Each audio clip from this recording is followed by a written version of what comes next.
মমতা ব্যানার্জি মুসলমান নয়, তিনি একজন হিন্দু। তারপরেও তিনি বুঝলেন আমাদের দুঃখ কষ্টের কথা, অসহায়দের পক্ষে কথা বললেন।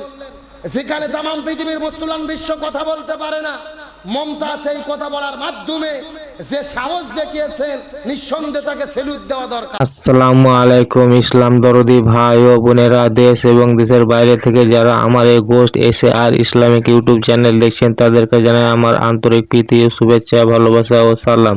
তো আজকে যে হুজুরকে নিয়ে এসেছি সে হুজুর হচ্ছে গোলাম রাব্বানী হুজুর। গোলাম রাব্বানী হুজুর সত্যি এমন একজন হুজুর যা যুক্তিবাদী এবং সমাজের যে সমস্ত কর্মকলাপগুলো ঘটে তা বাস্তবের, তা আমাদের মিল খেয়ে যায়। সেই সমস্ত সামাজিক যে জিনিসগুলো বেশি নোংরা, মানে আমাদের সমাজকে যে জিনিসগুলো বেশি প্রচারিত এবং আমাদের সমাজকে যে সমস্ত জিনিস আমাদের সমাজকে মানে কলুষিত করছে বা আমাদের সমাজকে ধ্বংসের দিকে নিয়ে যাচ্ছে যে সমস্ত জিনিস, সেই সমস্ত জিনিসগুলোকে কিন্তু গোলাম রাব্বানী হুজুর তুলে ধরেন এবং তিনার বক্তব্য এত সুন্দর, মানে যা বলা যায় না। তো চলুন আমরা গোলাম রাব্বানী হুজুরের মুখ থেকে তার সুন্দর বয়ান শুনবো।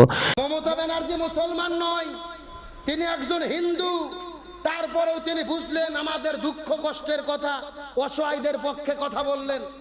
যেখানে তাম পৃথিবীর মুসলমান বিশ্ব কথা বলতে পারে না, মমতা সেই কথা বলার মাধ্যমে যে সাহস দেখিয়েছেন, নিঃসন্দেহে তাকে স্যালুট দেওয়া দরকার, তার প্রশংসা করা দরকার। যদিও আমাদের ভারত যাওয়ার মতো পরিবেশ হয়নি, আমরা যাব না, যেতেও চাই না, কিন্তু তিনি যেই কথাটা বলেছে নিঃসন্দেহে প্রশংসা পাওয়ার যোগ্যতা রাখে। তিনি বলেছেন আমরা রাজনীতি বুঝি না, বাংলাদেশের সঙ্গে ভারতের কি সম্পর্ক হবে, নরেন্দ্র মোদীর সরকার ডিসিশন নেবে, কিন্তু আমরা যেহেতু পাশাপাশি বসবাস করি, কেউ বিপদে পড়লে তাদের সাহায্য করব। বাংলাদেশের লক্ষ লক্ষ মানুষ ভারতে আছে, চিকিৎসা করতেছে, কেউ ক্যান্সারের রোগী, কেউ ডায়াবেটিসের রোগী, কেউ হার্টের রোগী। তিনি বলেছে যারা ভারতে আছে, ভারতে আটকা পড়বে, তাদেরকে দেখাশোনার দায়িত্ব আমি নেব, তাদের পাশে আমি দাঁড়াবো। আলহামদুলিল্লাহ বলেন, এটাই তো বড় পাওয়া। দুঃখের দিনে যে পাশে দাঁড়ায়, সত্য কথা বলে, ওই তো প্রকৃত ভালোবাসার লোক। আর যে বিপদ দেখলে হারিয়ে যায়, ওরা ভালোবাসার লোক নয়, ওরা বন্ধু নয়, ওরা বন্ধুরূপী শত্রু। কলকাতায় হাজারো ছাত্র মাঠে নেমেছে আমার দেশের ছাত্র জনতার পক্ষে, তাদের স্যালুট দেই, তাদের জন্য এক বুক ভালোবাসা। আমরা সত্য কথা বলি, হকের পক্ষে থাকা, সত্য কথা বলা।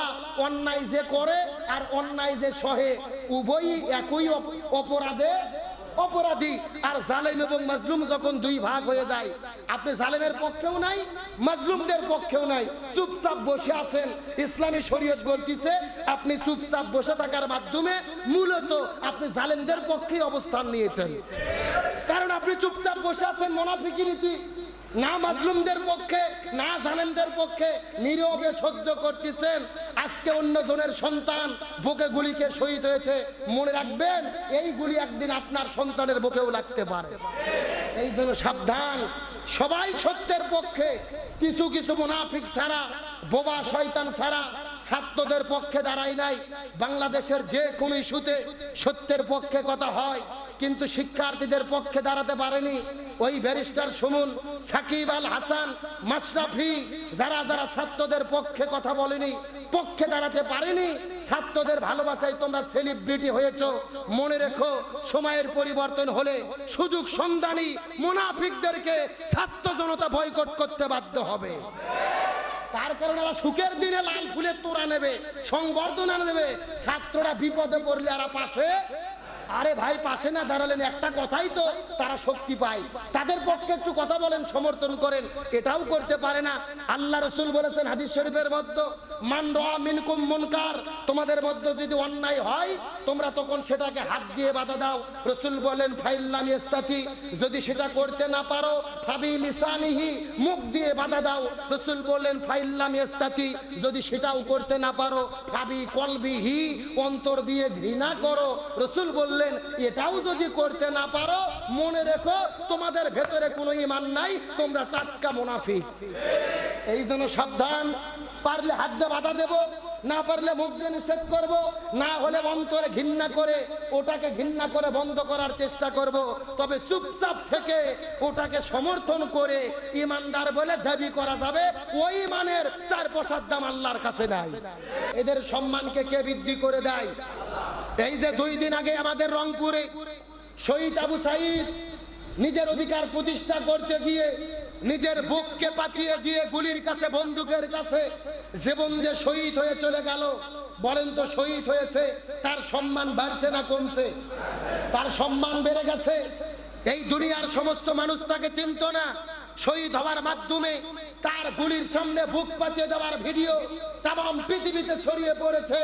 সে সম্মানিত হয়েছে। যেই জায়গায় তিনি শহীদ হয়েছে ওই চত্বরের নাম দেওয়া হয়েছে আবু সাইদ চত্বর। আলহামদুলিল্লাহ বলেন। আর যেই বিশ্ববিদ্যালয়ের গেট দিয়ে তিনি বের হয়েছে, রোকেয়া বিশ্ববিদ্যালয়ের বড় গেটের নাম করণ করা হয়েছে শহীদ আবু সাইদ গেট।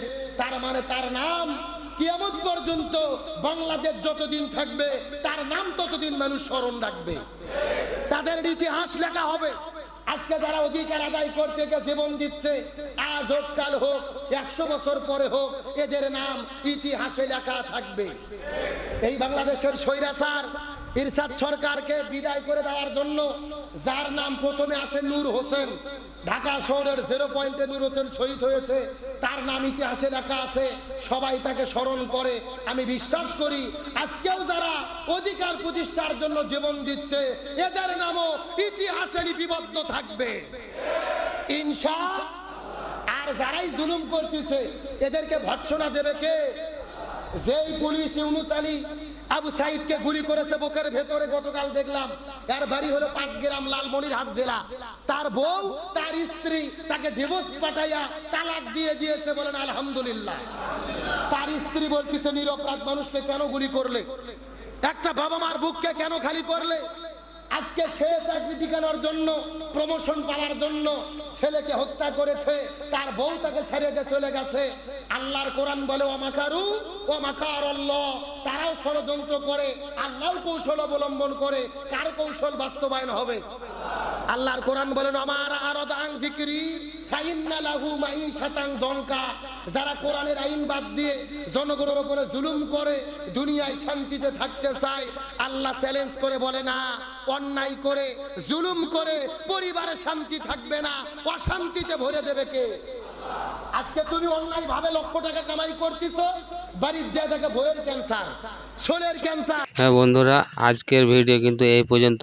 এরপরে কিন্তু আবার আমরা নতুন কোনো একটা ভিডিও নিয়ে উপস্থিত হবো। তাই বন্ধুরা আমার এই চ্যানেলটাকে যারা সাবস্ক্রাইব করুন তারা কিন্তু প্লিজ দয়া করে সাবস্ক্রাইব করে নিও।